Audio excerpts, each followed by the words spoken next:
I guess I know most of you. For those I don't, I'm a plastic surgeon by day and a vintner by night and weekend. So tonight we're going to be talking about everything wine. Now, if you, this is the wine that we're going to be tasting, but so I'm going to open it now to let it breathe. That's what, like, kind of the thing to do. Now, if you don't have this wine, you can use any wine. And if you don't have any wine, you can just kind of pay attention and enjoy it. And next time you have a bottle of wine, you can, you can act like you know what you're doing.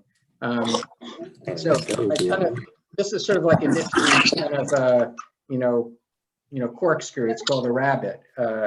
So, basically you sort of put it on there, you kind of, push it down, you pull it up, and it pulls out the cork just like that. And then you kind of do this and it kind of expels the cork. So it's a rabbit. It's a nifty little kind of, corkscrew.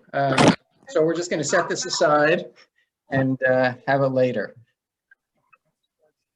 So, first I'm going to talk about, a kosher wine and what makes a kosher wine. So, a couple things, like, first of all the ingredients of the wine have to be kosher. Now you can make a wine like Leslie does, where you pretty much just use, grapes. So basically, if you crush a grape, God will reward you with a nice wine some of the time. So, grape could be the only ingredient you use because there's native yeasts that can ferment, the grapes and turn it into wine. But there are additives that, wineries, do use.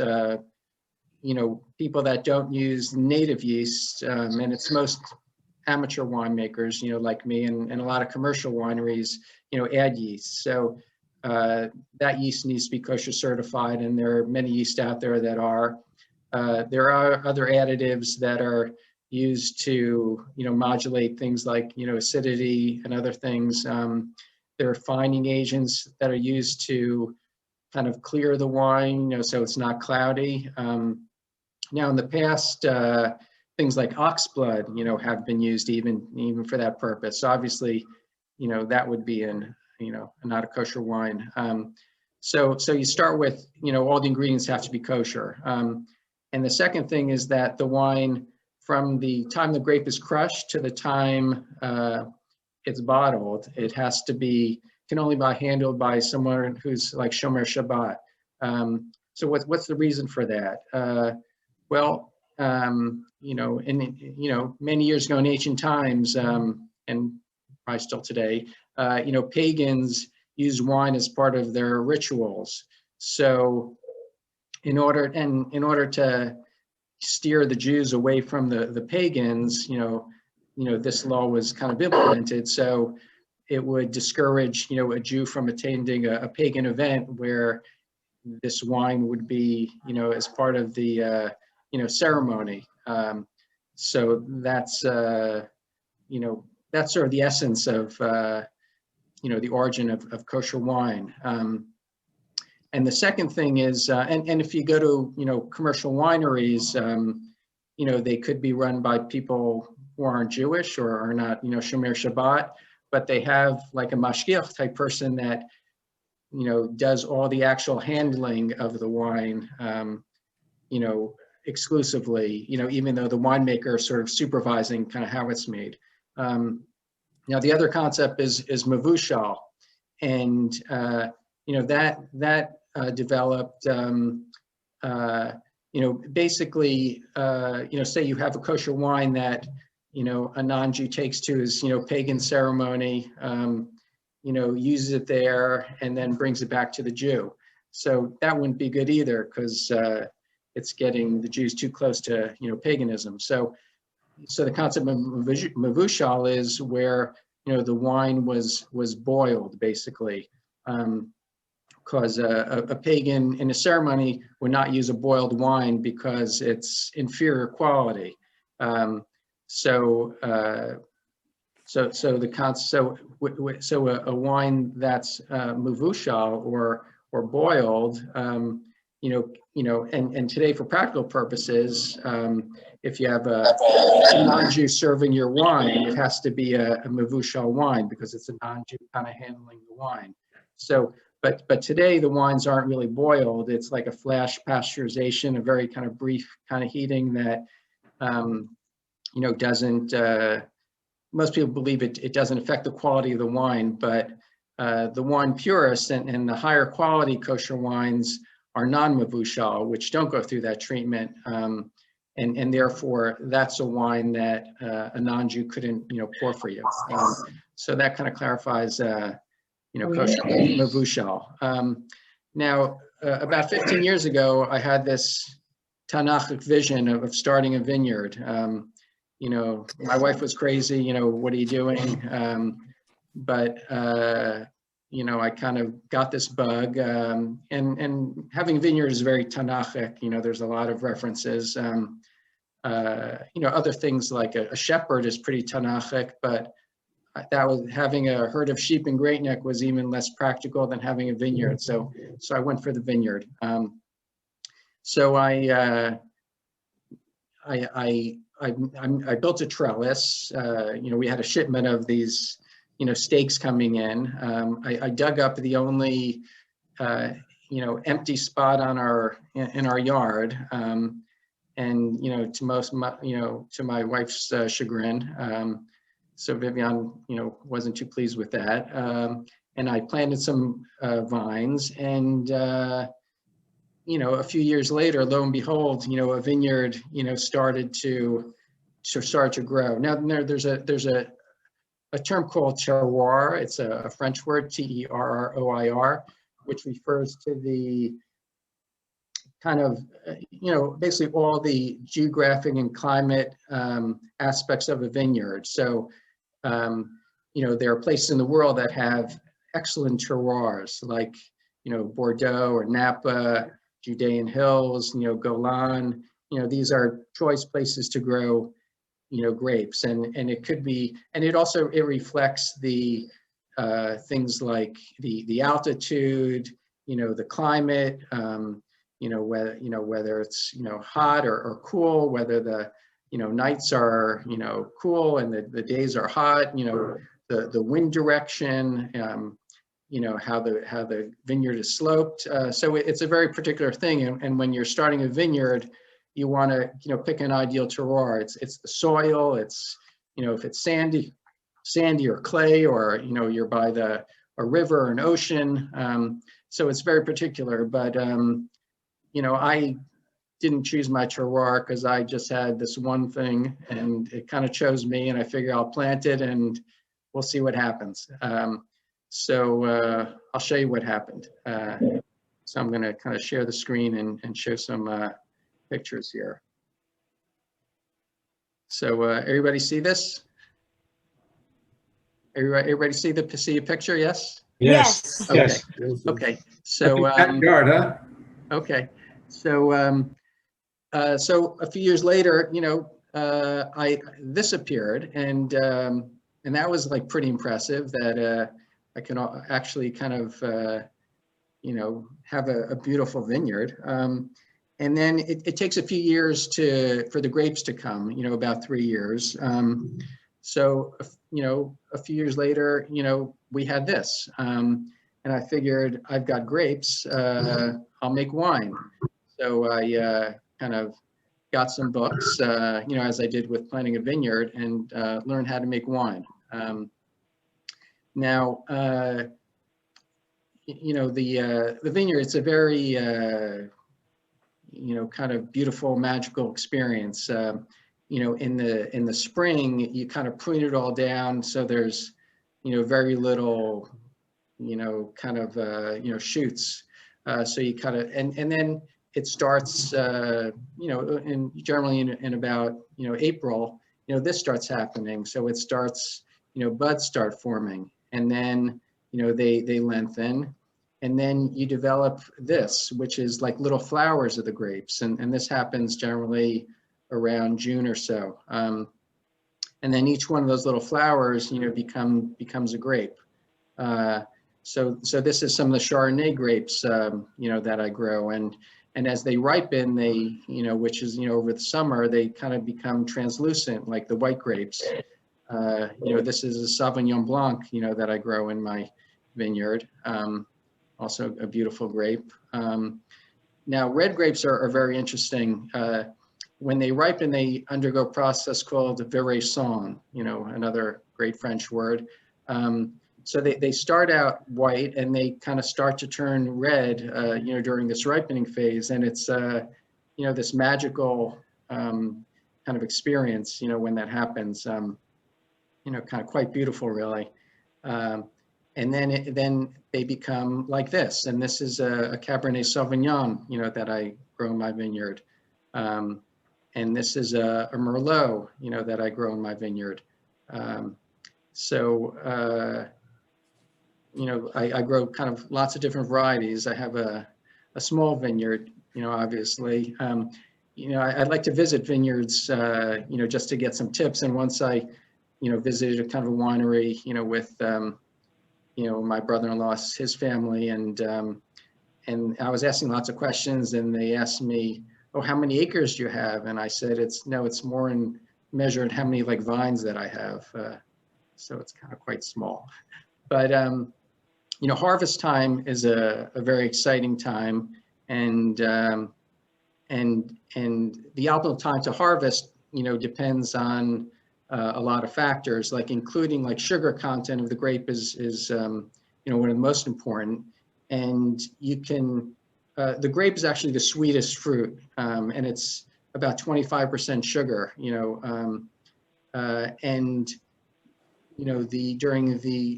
a ripe grape has to have a good sugar content, and it also has to have the right acidity. So when it's close to harvest time, which is usually, at the end of September, sometimes it could be a little earlier or later, I start going out in the vineyard and measure the sugar content of the grape. And I do it with this instrument called a refractometer, and you squeeze some grape juice, on here, you look at it and you see a number, and it tells you, the percentage of sugar, also called like bricks. So you want to harvest when it's the optimal sugar, and you're also measuring pH. So, having a vineyard is like being a glorified farmer, but it's with all the kind of pitfalls of being a farmer, and grapes are susceptible to grape diseases like fungus, and the birds love the grapes and the animals love the grapes. So there's a lot of work to do with like pruning and protecting the grapes. So by harvest time, you have a good crop, because there have been some years where, it didn't work out so well, and I kind of lost, much of my crop, but I've pretty much figured out, by now kind of how to do it. We try to make harvest time a family affair, kind of when we can. This is kind of a recent harvest. If you ever walk through a vineyard, at harvest time or when the grapes are ripe, it's this, lovely, sweet, intoxicating smell of the ripe fruit. It's really, an amazing experience. I can imagine like Gan Eden, something like that. And, my grandfather had an expression, Tom Finn Gan Eden, like a taste, from the Garden of Eden. And that's what, walking through a vineyard at harvest is like it's this, beautiful, kind of aroma of the ripened grapes. So this is kind of our last harvest. Harvest time. Sauvignon, no? Sauvignon Blanc. Beautiful. And that's Chardonnay. So that was a recent harvest. We like to get everybody involved. This is my grandson Max at our last harvest, and he picked the first grapes, and he even kind of squeezed the first grapes, in his hand. So we're getting everybody involved. And this is some of our, kind of last harvest, where we have Chardonnay and Sauvignon Blanc and Merlot and Cabernet. Now, once you pick the grapes, then you're thinking making the wine. And I used to do it, by stomping on the grapes, which is actually, also a great experience that everybody should, try to undertake, like kind of I Love Lucy. But, the stomping on the grapes, it's this sensuous, like cool feeling stepping on the grapes. And it's really kind of, lovely actually. But, you have to, obviously you clean your feet and whatnot, but it's a really beautiful experience actually. But the thing is, you kind of, when you want to separate the grapes from the stems, so you kind of have to do that by hand if you're going to stomp on the grapes. But I kind of upgraded to a machine that kind of crushes the grapes and takes out the stems. So this is kind of the grapes in that machine. And this is kind of what it looks like. And it's best to, crush the grapes, right after you harvest, like on that day of the harvest. And the purpose of this is just you just want to break the skins. You're not kind of squeezing the grapes at this point. You just sort of it's just a crush. You're just kind of breaking the skins. So this is what the machine does. Chardonnay crush.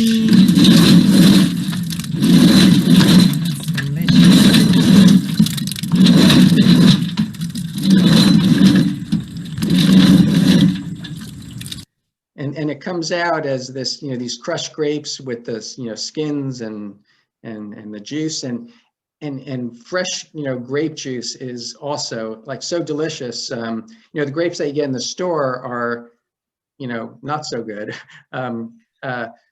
but because they're not so ripe and don't have such a high sugar content. But a grape with a 25%, sugar content is like the best grape juice you've ever tasted. So even if you don't like wine, it's like a delicious grape juice.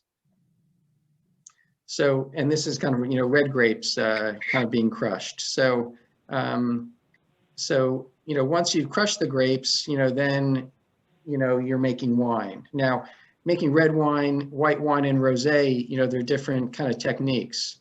When you make a red wine, you take those crushed grapes that have the skins and the juice and the seeds and everything in there, and shortly after, within a day or so, if you're going to add yeast, you add yeast. If you're going to let it just use, because yeast is sort of indigenous to vineyards. It's all over the place. 3,000-4,000 years ago, when they didn't know that, probably that, yeast exists, wine was made just by the indigenous yeast, and it's still done, today. But if you're going to add yeast, this is the time to do it. So this is kind of, adding yeast, to the crushed red grapes. And then as it ferments, this is kind of what happens.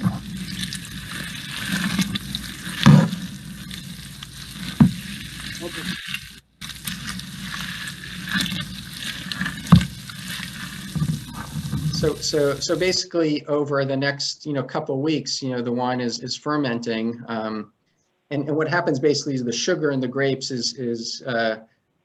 gets converted to alcohol, and it releases carbon dioxide, which are the bubbles. And in our house, like come end of September, beginning of October, our house, because I do this in the basement, the fermentation, it kind of smells like this, intense fermentation. It's also, kind of a very nice, smell. So that's what we're doing with red grapes. Now the next stage, for making red wine, after it's fermented, after a couple weeks, then this is the time where you press the juice out. So you want to separate the juice from the skins and the seeds. So there's this, one way to do this is called a ratchet press. So you can kind of see it in action here. So you can see kind of the juice, coming out.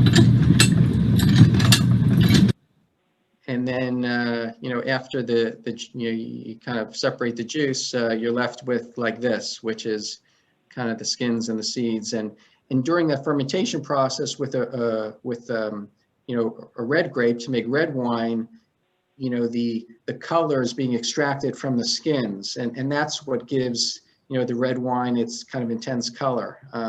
During that, it's being fermented on the skins, and it also adds other characters to the wine as well. So once you kind of squeeze the juice out, then the wine is basically starting to age, and it still could be fermenting a little bit. And there's actually a secondary fermentation process called malolactic fermentation, where the different acids in the wine, including tartaric acid and malic acid. And malic acid is sort of kind of a harsher feeling on the mouth. And there's a process called malolactic fermentation, which is modulated by a bacteria that's also sort of indigenous, and it's in kind of wineries. It's in a used barrel. So it converts the malic acid into lactic acid, which gives kind of a softer mouth feel. And red wines benefit from that. Some whites like Chardonnay benefit from that. So if somebody describes a Chardonnay, for example, as buttery, they're talking about that, lactic acid, kind of feel, which is sort of a softer feel. So if you want to impress somebody, you can say the Chardonnay, tastes so buttery. It must have had a malolactic fermentation. People think you're an expert. Now, white wines are handled differently. Basically with a white wine, within a day, you're basically squeezing, you're pressing the grapes, so you're getting the juice off the skins. Because white wines are generally kind of like lighter wines. The skin of a white grape doesn't impart a lot of kind of flavor and character. Although some grapes, like a Chardonnay, it does to more degree. But for most white wines, you're pressing the juice off, right away within a couple days. And then this juice that you just pressed, you add yeast to that. So this is kind of fermentation of a white wine. And a rosé is sort of handled similarly, like a white wine. So rosé is basically a red grape that you're treating like a white wine. So you kind of crush it, and then you press it within, it could be a few hours or a few days. So you're just getting a little bit of color, from the skins. So that's what gives its pink color. But you're kind of pressing that juice, early on, and then adding the yeast. So it's kind of, you're fermenting, basically the juice and not the juice with the skins. And then, again, after that, then the wine is sort of aged. It's, it's still, there's a lot of sediment in it. So a lot of the winemaking is transferring it from one container to another to kind of rack off the sediment. And, in the aging process, red wines benefit from aging, generally at least 1 to 2 years, because they develop a complexity. And there's another French term called élevage, which is that aging process where this wine develops this complexity of flavors. And winemaking, it's basically, it's partly like a chemistry project, because you're measuring acidity and sometimes adjusting acidity. And,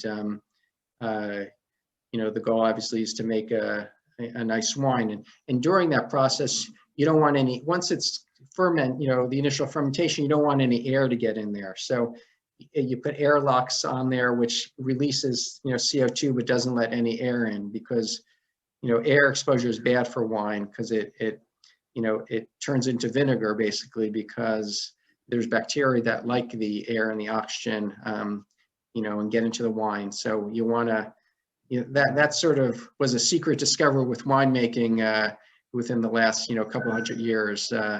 Keep the air out. Well, they probably knew that, but now we know why. And then once a white wine is generally aged for about 6 to 12 months, and a rosé too. So that's why if you go in the wine store now, you can find rosés from the 2020 vintage, but the reds you're going to see were from a couple years ago. And after the aging, then it's you bottle it. You put the cork on. There's a corker. You put the capsule on. You put the label on. So over the years, for those of you that don't know, I'm a Bruce Springsteen fanatic. So I over the years, I've made wines to commemorate, all of his albums, and I'm up to about, 30 albums now. Um, so, so like, for example, so here's one, Born to Run. People probably know that album, but like, and I kind of, make the labels, and I put those like pompous things on the labels, like, you see on wine labels. And I also put like Springsteen lyrics. So like, show a little faith, there's magic in the night, made with choice Cabernet Sauvignon grapes from our own vineyard. This wine is deftly balanced with pure ripe currant, plum, and blackberry fruit, ending with a burst of espresso, raspberry, and spice flavors. Wow. Yeah, maybe, I don't know. Sounds good. Wow. Because tramps like us, baby, we were born to run. So, so that's kind of a Cabernet I made. This is my most recent Springsteen wine, commemorating his like most recent album. It's a Chardonnay, Letter to You, and a Chardonnay, obviously has kind of different, characteristics. And again, I wrote the same like pompous things on this, but Springsteen lyrics as well. In my letter to you, I took all my fears and doubts. In my letter to you, all the hard things I found out. In my letter to you, all that I found true, and I sent it in my letter to you. Made with our own lovingly grown Chardonnay grapes, this wine is complex and exotic, offering flavors of fig, apricot, and melon, with notes of guava and mango. Guava and mango, maybe, I don't know. But some people can, have a good palate and can taste these things. Like some people can't, some people fake it. But anyway, it's fun. It's your ghost moving through the night, spirit filled with light. I need you by my side, your love and I'm alive.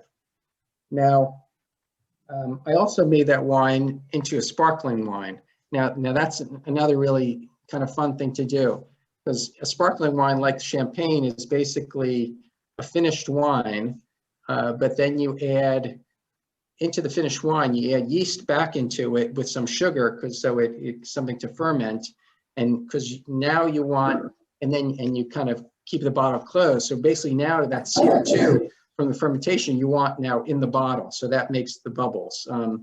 But then you have to, get the yeast out of the bottle, which is sort of like, tricky, and there are kind of ways to do that.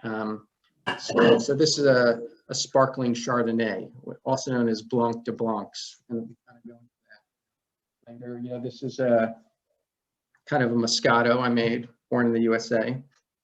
But I took that Moscato and I made a sparkling Moscato, like a Moscato d'Asti. So like, it's better than like the Barnura Moscato, but similar concept. So here's kind of a sparkling version of it. But you can also make sparkling wines out of like any wine. I mean, you can, this is a Pinot Noir. This is Springsteen's previous album. So this is a Pinot Noir that I made as a rosé. So I made a rosé out of Pinot Noir grapes. So it's kind of like it's a Pinot Noir that was kind of pressed early, made into rosé, and then I made a sparkling rosé, out of that. So that's kind of like winemaking. So now I'll kind of talk about, I kind of recommended some wines for Passover. Now, if you want to drink 4 cups of Manischewitz wine, that's fine if you like it. And 50, 60 years ago, I enjoyed Manischewitz wine at the seders of my Uncle Leibush and Aunt Basha, and people still do. And basically, whatever wine you like is a good wine. And wines are kind of rated. There's a point system. If you have a 98, rated wine, you say, whoa, that's a great wine. But it's somewhat subjective, and you can give a person a $20 bottle wine and a $200 bottle wine, or a $1,000 bottle wine, and some people couldn't even taste the difference and may prefer the cheaper wine.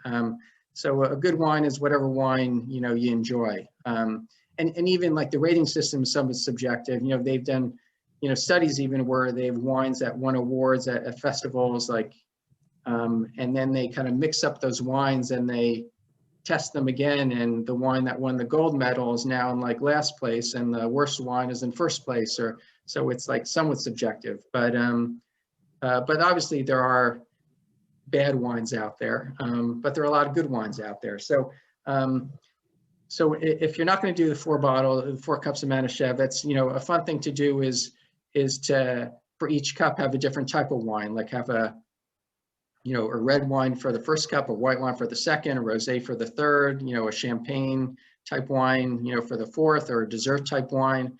So I'll kind of just talk about like kind of some wines that are, you know, well regarded. Now, you know, we'll be tasting the Ardenne, you know, Cabernet Sauvignon, and that's a wine, you know, so this one, it's from the Golan Heights Winery, you know, which is kind of an interesting place. You know, winemaking in Israel, you know, obviously has a, you know, an ancient history, and the wines of ancient Israel were considered, you know, among the best in the, you know, in that ancient world, and they were coveted by, you know, pharaohs and others. And obviously after the destruction of the Second Temple, the winemaking sort of ceased to, you know, to exist in Israel. But in the 1800s, Rothschild and Montefiore kind of resurrected the and reinvigorated the winemaking, you know, industry in Israel, and you know, Rothschild brought you know, vines from France, and wineries were started in Jerusalem area, and the Carmel Winery kind of became sort of the successor, you know, to those, you know, early, you know, wineries. But throughout, you know, subsequently, you know, wine in Israel was mostly used for, you know, sacramental purposes, you know, Kiddush wine. It wasn't considered like a high quality wine. But in the 1970s, a professor of viticulture from UC Davis in California, you know, which is one of the top kind of wine schools, you know, went to Israel, went up to the Golan and said, like, this is a great place. This is a great terroir. So, you know, this is like perfect. So the sort of high class wine industry in Israel was born. And Golan Heights Winery, you know, is, you know, kind of started, you know, soon after that. You know, it started in the late 70s, and you know, started making wine a few years later. So the Golan Heights Winery is one of the top wineries in Israel. Now, you know, there are other, you know, nice, you know, on the list. You know, I also have, you know, Shiloh is another kind of winery in, you know, in the Judea Samaria area, you know, in Shomron.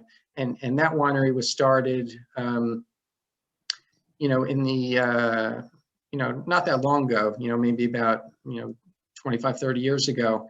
And you know, in the time of King David, you know, that was one of the best, you know, maybe the best, you know, wine producing, you know, area in the world. And the person that started that wanted to, you know, restart, you know, this wine tradition in ancient Israel. So the Shiloh winery was started and produces, you know, kind of, you know, great wines. You know, others are, you know, Recanati. You know, one of my favorite wineries in Israel is Castel, Domaine du Castel. And they have a great wine, which is a higher priced wine. You know, depending on the vintage, it could be $60 or $100 or more. And they have a wine called Grand Vin, you know, du Castel, which is their kind of flagship, you know, red wine.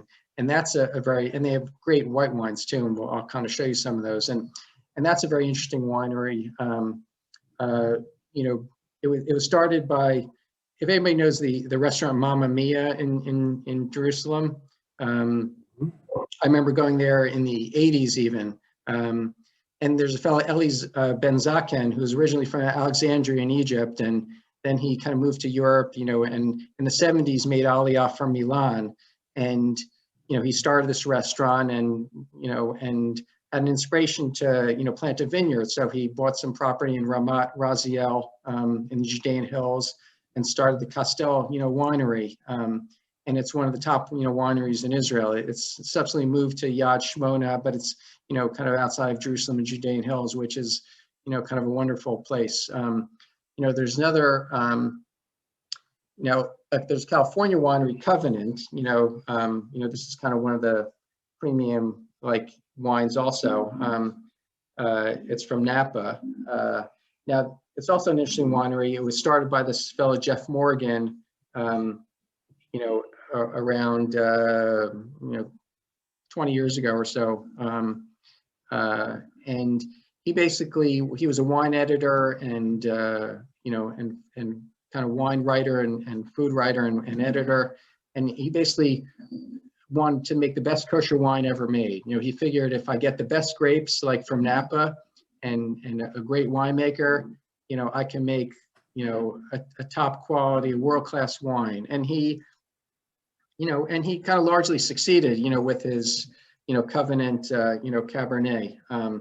And so some earlier vintages were, really kind of superb. And this is still kind of very kind of highly kind of regarded. Another, ton of top qualities, Yatir, in the Yatir forest in the Judean hills makes a top quality wine.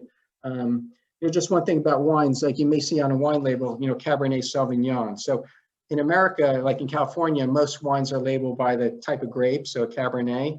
But in Bordeaux, for example, they're basically all like blends. So they're typically blends of Cabernet and Merlot and, maybe Malbec or Cabernet Franc. I made a Bordeaux style wine to commemorate Springsteen's Broadway show. A Bordeaux style wine that's a blend of Cabernet Sauvignon, Merlot, Malbec, and Cabernet Franc. So again, in America, most wines that you see are by the grape variety, and in France, they're mostly by the region. And in Israel, it's sort of kind of a combination. Now, kind of moving to whites. Again, kind of getting back to Castel. This is their, Blanc du Castel, which is a Chardonnay, and this is, consistently been considered like one of Israel's like top white wines. So this is a nice one to get. And most of these wines are available in the wine store across from the train station. The one on Isha Road, Best also has a big wine selection. Kind of all price points. So, it's hard to go wrong, actually. Covenant, also makes, very nice wines. And Covenant, this fellow Jeff Morgan, a few years ago, about 7, 8 years ago, brought Covenant to Israel. So there's, Covenant Israel now. So his daughter made Aliyah, and she's running that now. Rosés, Castel makes a very nice rosé, and this is kind of a blend, of Merlot and Cabernet, and rosés, they can be different colors, depending on how type of grape and how long the skin contact. You can have a light rosé, a darker rosé, salmon color. Covenant makes a very nice rosé too. There's a bunch of Israeli rosés. This is a rosé from France, from a Rothschild vineyard. Now some rosés, like in Provence, which is famous for rosés, they're made with Grenache grape, but you can make a rosé from any red grape, basically. This is rosé that I kind of made recently, also of one of my favorite artists, Baudin. But if you look over here, you see there are crystals in there, and those are basically, sometimes tartaric acid can precipitate out of the wine, and it's called wine diamonds. So if you see that, and you can impress somebody by saying they're wine diamonds. But besides like Springsteen albums, I also make wines like from my favorite artists. Like here's my Vermeer wines, and I've made wines, from Klimt, another one of my favorite artists. So I kind of make wines to commemorate things like family weddings too. And this year I made a a Purim wine that has Rembrandt's The Triumph of Mordecai on it. So I enjoy making them and making the labels. Now, like I said, so first cup would be red, second cup would be white, third could be a champagne. Now, champagne, a real champagne like this,